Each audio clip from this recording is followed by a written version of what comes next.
Hello, my friends, and welcome back. Thank you very much for being with me again today. One of the most important teachings in business is to take advantage of opportunities or create opportunities. And if you miss that, then you're going to lag behind other businesses and they will bury you. Sometimes you create opportunity by acting. Sometimes, you're reacting to whatever opportunities were created by others. But you have to observe them and jump on them. One good example is how the the weapon manufacturing companies just take advantage of the conditions, the opportunities created by others with the war in Ukraine, as well as the energy companies, again, lucky winners, and banks, international banking systems, again, they all just took advantage of a situation created by the unprovoked attack by crazy Russians of victims, Ukrainians, and the West in general. Now that you know the bullshit, let's go to this article. You know that Great Britain is a staunch defender of freedom, democracy, love, and everything that's right. Now, what's right depends on whose perspective you're looking from. In this case, the UK said that they really cannot supply too much weapons, too many weapons to Ukraine because they will deplete their stockpile. One of these fantastic guys from the intelligence community and defense department of United Kingdom said that UK would be able to sustain a war for about 4 days or something like that. It was an article a week and a half ago or so. Well, that's an opportunity for some. And guess who jumps over there to get the opportunity to maybe settle some scores that they considered unsettled or unsettled yet, right? That's Argentina. Okay, now it's not going to be messy, but it's going to be messy, if you know what I mean. So let's see what's going on here. It could turn messy, but Messi is not going to play for Argentina on this one. So this article comes from Russia Today, March 2nd. Argentina ends deal with UK on disputed islands. The pact of the Falklands, Malvinas. I'm always with Maldives. I always make a verbal confusion between Maldives and Malvinas, was seen as too much of a concession.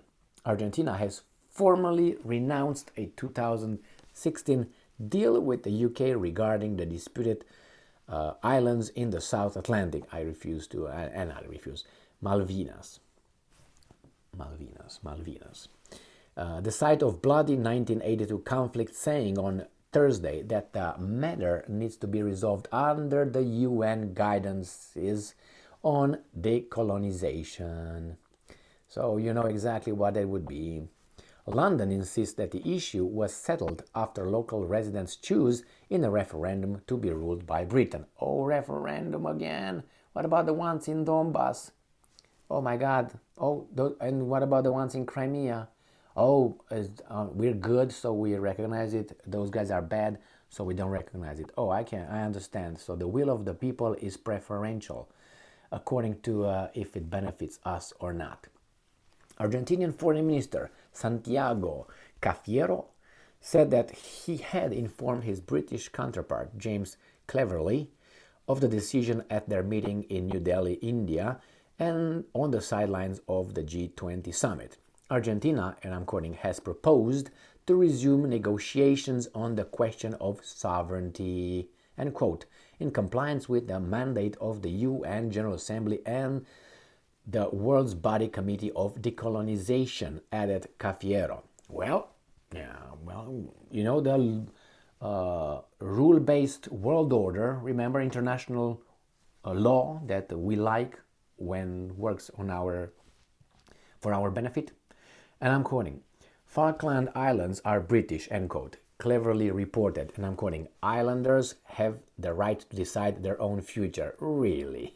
They have chosen to remain a self-governing UK overseas territory. Oh, so people can choose? What about the ones in Ukraine? No, they can't. Okay, I got that. Again, I have to say it because it kind of looks a little bit different. That's why the article was written as well. Remember, this is Russia Today. It's going to pull towards its interest.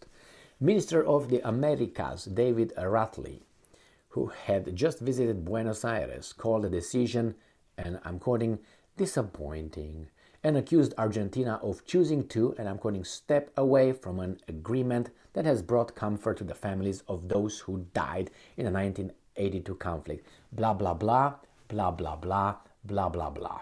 Right here, they try to shame and use pathos instead of logos. So, you know what I mean? The thing is here, I'm not making fun of these guys whatsoever, but it's the way this weasel is supposedly reasoning.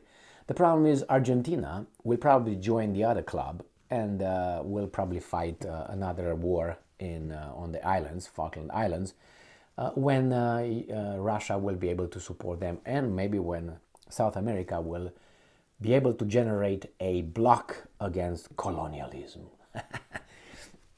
Whatever, man. Do whatever you need to do, and then if you win, you write history the way you want it to be taught in school. The disputed islands are located in the South Atlantic. I don't think it's too much of a dispute coming from the UK side. Located in the South Atlantic, about 600 kilometers off the Argentine mainland. Argentina lays claim to what it calls the Islas Malvinas, saying they were part of the territory granted independence from Spain in 1816. The UK has ruled what it called the Falkland Islands since 1833. Argentina and the UK fought a 10-week war over the islands in 82, which claimed almost 1,000 lives and ended in a British victory. A non-binding UN General Assembly resolution from 1965 called on both countries not to make unilateral changes in the dispute over the islands. In the 2016 pact, Argentina and the UK agreed to disagree over sovereignty, but pledged to cooperate on energy, shipping, fishing, transportation, and identifying the remains of soldiers killed in the conflict. Alan Duncan, the minister who negotiated a deal with Argentina's deputy foreign minister Carlos Foradori, insinuated in his diaries that the talks were fueled by a constant supply of Merlot from the British embassy's wine cellar. Foradori has denied this. Well, I think that this will be an opportunity, and if Great Britain loses its power, and I think it's been losing its dominance since they engaged in the Great Wars, including getting bankrupt and losing their empire. Now I don't know if they will be able to sustain another war over there this far, but I'm pretty sure if that would be the case, the United States will gladly help. I guarantee you that, because the teams are clear. This is the team with these countries, and this is from this country. We have the captain here, United States. We have the captains here, Russia, China. So we'll see how those things evolve. It's not going to happen overnight, but who knows? I don't know what Argentina can do. I don't know its military capabilities nowadays, but I know that probably they look at Ukraine conflict, look at the British being involved over there with ammunition and bullshit, so probably they say fast. I don't think that would happen, and if that happens now, if the UK gets stronger in the future or decides and will decide to act, will go and try to fight another war. But I don't think that's going to be settled unless the government in Argentina will be a weasel government. It's the same thing with, I don't want to put, actually not the same thing, but it resembles Kosovo. The Serbians will not recognize Kosovo as long as they have a national conscience still alive. They don't allow the mass media and the schools to give their youth, the children, a misguided way of history and reality. And then when these kids turn into adults and they get in positions of powers, they will say, yeah, what the hell, I think Kosovo was always Albanian. So yeah, we'll recognize its independence. And then you're going to have hundreds of generations, or maybe not hundreds, but tens of Serbian generations that will just roll or spin in their graves for what these idiots will probably do in the future. I would give them maybe 2 generations or 3 until these guys do a good job on a Serbian and then they will say, yeah, it was always Albanian, yeah, man, yeah. So the same thing with the Argentinians. Or with the Brits, I don't know. It's among them over there. I don't want to go deeper into history, who's who, what's what. It was ours, and then the Brits came over. The Brits were always, according to some historians, Johnny come lately, and they took over.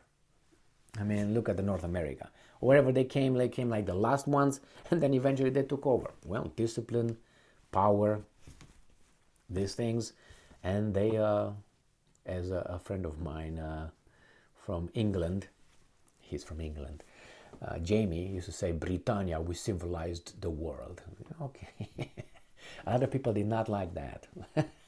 When he was saying that here in the United States, I met this great guy.